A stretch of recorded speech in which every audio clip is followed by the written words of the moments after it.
விஷயம் ஸ்நான விஷயம். ஸ்நானம்னு குளிக்கிறது.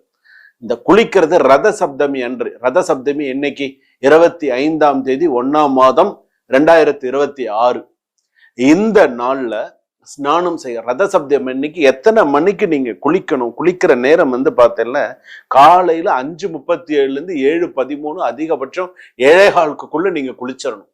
நல்லா ஞாபகம் வச்சுக்கோங்க, இந்த டயத்தை மிஸ் பண்ணாதீங்க. ஸ்நான காலம்னு பேரு அதுக்கு என்ன காலம்? ஸ்நான காலம். ரத சப்தமி அன்று இந்த ஸ்நான காலத்திலே ஸ்நானம் செய்தால் பலன்.